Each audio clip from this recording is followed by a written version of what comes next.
What's up, guys? Rick from DFS On Demand here with a little something new today. And I just found out that a website, Thrive Fantasy, released its PGA product this week. So we are going to look at it together.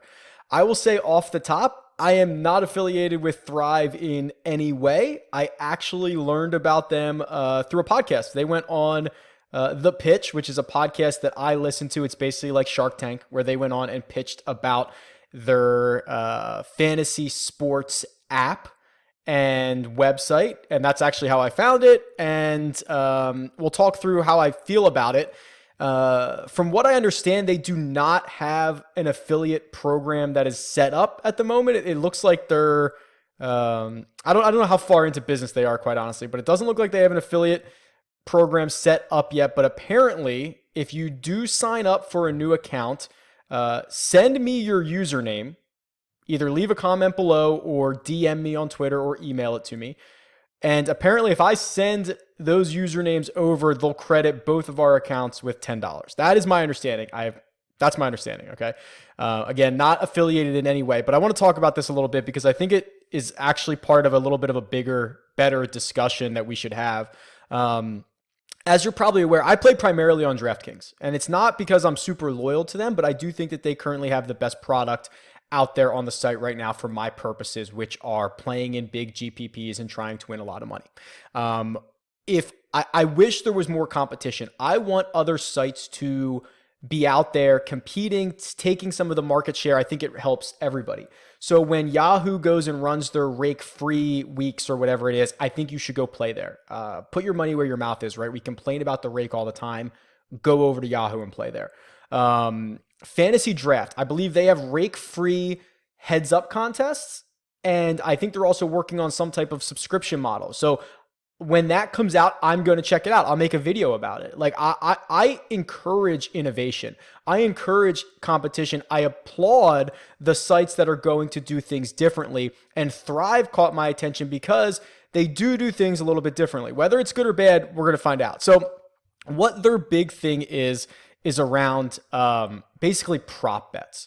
So they set a series of prop bets for each slate, and then you choose which bets you want to take, and then depending on the ones you pick, and if you get them right or wrong, you get fantasy points, and then the person with the most fantasy points wins. So it's a little bit of a hybrid on sports betting on prop bets and fantasy, which I think is great. I think prop bets are probably where the industry is going to end up going. I think it's very difficult for the average user to try to find six guys to put into a lineup. Those are like six individual prop bets that you're parlaying. Going back and kind of doing individual prop bets, I think is a really good place to be. So I like where Thrive is at. Let's see where they're going with this and how far they've gone. So I'm just going to go to their website and then we'll talk through some of the PGA stuff. So this is their site. Quite honestly, not a huge fan of the layout. No, you know what? I shouldn't even say that. This is exactly what I would have created. This site looks like I would have created it. I'm no graphic designer. I'm no web designer. I think it looks a little, I don't know. I don't know if unprofessional is the word, just a little stock. Like these are all just stock players. I understand it's hard to get that. I don't know. It's not visually appealing, quite honestly. Additionally, they launched the PGA product, yet you can't select it on the sport. So I can choose NFL, MLB, and NBA, in which only one of them is actually running right now, and I cannot choose the PGA contest, which I think is a big whiff. So if I scroll down, I can see there are PGA contests. I don't know why I can't filter on them, but let's look at this. So there's a free roll. You can enter this. It's going on this week. It is free to enter. I think you can do 3 lineups in it. It's a very, very small prize pool. It's like $20. So let's look at this together. This is for Thursday only. So if you can see the way that they do this, they offer you 10 different prop bet options that you can choose from. You have to pick 5 of them. which is kind of nice because you don't have to pick every single one. You can pick and choose which ones you think are the best value. And each of the prop bets have an assigned value to them. So for example, right off the top, Dustin Johnson, again, this is Thursday only, is his line, his prop bet line is 68.5. That's for his total number of strokes, okay? So if he shoots a 67, that would be the under. If he shoots a 69, that would be over. That's what we're doing here. So when you choose over or under, there are different point values assigned to these. So if you choose over and you are correct, you would get 95 points. If you choose under and you are correct, you would get 105 points. So just by looking at that, it's clear the over is the favorite because you'd get less points there. So if you're willing to take on a little more risk, the bet that might be a little bit unfavored, you would take the under for the potential for more points. Now, looking through here, it's not all just about straight strokes. There are other factors. So there's eagles, there's birdies, there's pars. So Patrick Reed, 10.5 pars. Is he going to go over that or is he going to go under that? Some of these are kind of hilarious. So first of all, I'll cover that one in a second. There's a prop bet on here for Jason Duffner's hole-in-ones. Holes-in-one? Hole-in-ones? Holes-in-one. Holes-in-one, I think it is. At 0.5. So if he makes a hole-in-one, you get 180 points. If he doesn't, you get 20 points. So basically, that's the lock of the century, right? Is that Jason Dufner is not going to make a hole-in-one, or anybody that you pick randomly here is going to make a hole-in-one on one single round of a golf tournament. But the under number is so low. You only get 20 points if you get that right. So it is weighted heavily, but not nearly to the point of what it should be. Honestly, the over should be like, I don't know, 20. It should be like 2,500 points or something like that, quite honestly, instead of 180, because of how rare that would actually be. There's also a couple things I have concerns about. So JB Holmes, his bogey number is 3.5. That's his line. Gary Woodland's is 2.5 bogeys. I don't know if that is just bogeys or it's bogeys or worse. So if Gary Woodland makes 15 pars and 3 double bogeys, did I win my bet? Did the over hit? Or does he have to actually make a bogey, 1 stroke over par? I don't know the answer to that. Clicking through even just like the general information, it doesn't designate them. I honestly think, I believe it has to be an actual bogey. I don't think double bogeys count as bogeys, but there is not clarification on that. With this being said, I think there's some flaws here. I think they need to button up some of the nomenclature, maybe make like, and I'll just go back to the contest. Here's the contest. There's not much action here. So there's this $20 prize pool for a free roll, which is tiny. And then, if you go and even look for other PGA events, there's like a $500 heads up, which, okay, you went from a free roll to a $500 heads up. Like, is that even going to fill? Is anybody going to play that? There's a $200 heads up. There's a $100 heads up. 50. Like, there's really not other GPPs. I mean, there's a five entry, an 11. There's a $2 11 entry, and that's really all I see. I understand it's week 1, and maybe they're trying to figure out, hey, is this a viable product for us? Let's get our feet wet. Let's not jump into it. But to me, this is not entirely enticing enough to move any more than like the $50 that I dropped on here just to kind of mess around with it. Like, I would love to see like 100 max or 100 entry, right? Or something like that. $5 100 entry. That would be kind of cool. Okay. Anyway, with all that being said, I've kind of knocked on them a bit, but I do really, really like the concept. Okay. Which the concept I think is, for players like us, I think there is a ton of value to be taken out of this. So what I think we can do is, what you should be able to do is you should be able to assign, like, Ricky Fowler is going to make 2 eagles in a round this percentage of the time. If he makes it that percentage of the time and he gets the over, I'm expecting to get this many points. So what my plan is to create a tool around Thrive for PGA. and start to do some expected value and see, okay, if I pick these 5 props, I expect to return this number of points and kind of go from there. Really quick before I forget, they do have, I think it's called this ice prop down here. It's in case of emergency.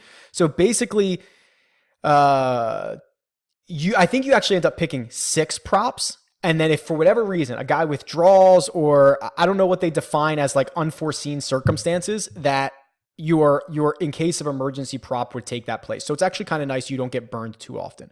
So what I've done is I've actually started on a tool, and I will tell you right now, this is bare bones what I'm about to show you, but it is, I will link to this in the description, and it'll be the same URL, but this is going to change like 100 times over the course of the next few weeks. I'll make it pretty. I'll make it easier to use.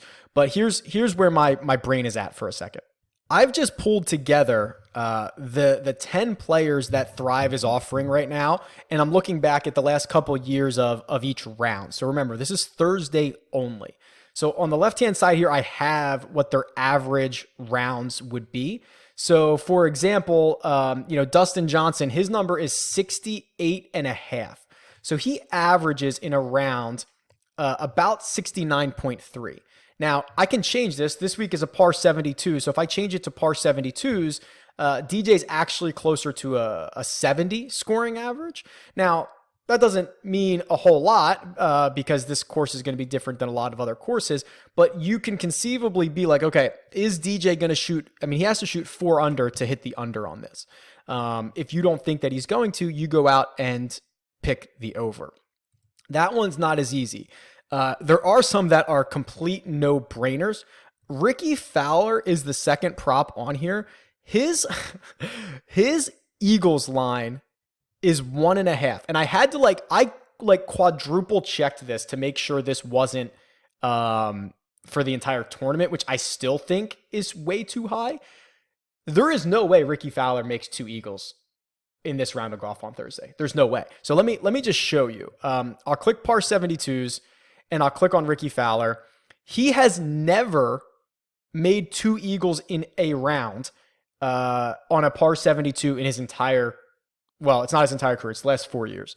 If you remove the par designation, he has done it once. He made 2 Eagles in a round at the November of 2018 at the Shriners Hospital for Children's Open. He made 2 Eagles in a round. He has never done it since, and he hasn't done it in the last 4 years. To say that he is going to do it tomorrow, or I'm sorry, Thursday, for this one specific round, you're pretty much out of your mind. He averages 0.1 Eagles per round.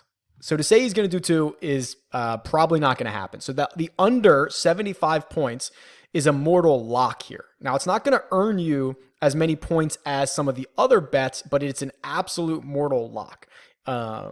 If you wanted to, you could guarantee yourself 95 points by taking Fowler's under and Jason Duffner's hole-in-one under. Now, that you only have 3 picks left to make up the rest of those points, and I don't know what a good score is, but that's something that's pretty interesting here. And then otherwise, what I plan on doing is, you can see here, so if we have Patrick Reed, 10.5 pars per round, he usually makes about 11.3 of them. Let's see here, 11.1 on par 72s. He makes a lot of pars. The play here is probably the over, but what we would do and what I plan to do on this tool, and I'll link you, there'll be a link in the description here. It'll be really ugly at first and then I'll improve it, is basically what I'll do is use the player's mean and standard deviation to be like, okay, 68% of the time, which is one standard distribution on each end of it. Like Patrick Reed is going to make between 8 and 12 pars, something like that. And we'll use that information to assign the likelihood that he makes more than 10.5 and less than 10.5 in this specific contest. And once we have that, we'll be able to assign a value and say, okay, is this a good bet to make for 100 points either side, or should we be picking another bet? So that's the introduction to Thrive. I think they have some things they need to overcome, but what I think they have that is the probably the most critical part is the concept and the idea. And I'm glad they're doing PGA. I applaud innovation here. So I'm really interested to see how this goes over the course of the next few weeks. If you're interested in trying Thrive out, apparently, if you sign up, leave me your username, I'll forward it to them and they will send both of us $10. That is the quote that I got. So otherwise, I am affiliated in no way. I just applaud their innovation here, and I'm looking to see how this contest and how this product evolves over the course of the next couple weeks, couple months, whatever it looks like. Let me know what you think about this. I'm big on prop bets. I think it is where the future is heading. Let me know if you feel the same way, if this is the type of contest that you would play. Tweet me. It's at DFS On Demand, or leave a comment below. I'll talk to you guys. See ya.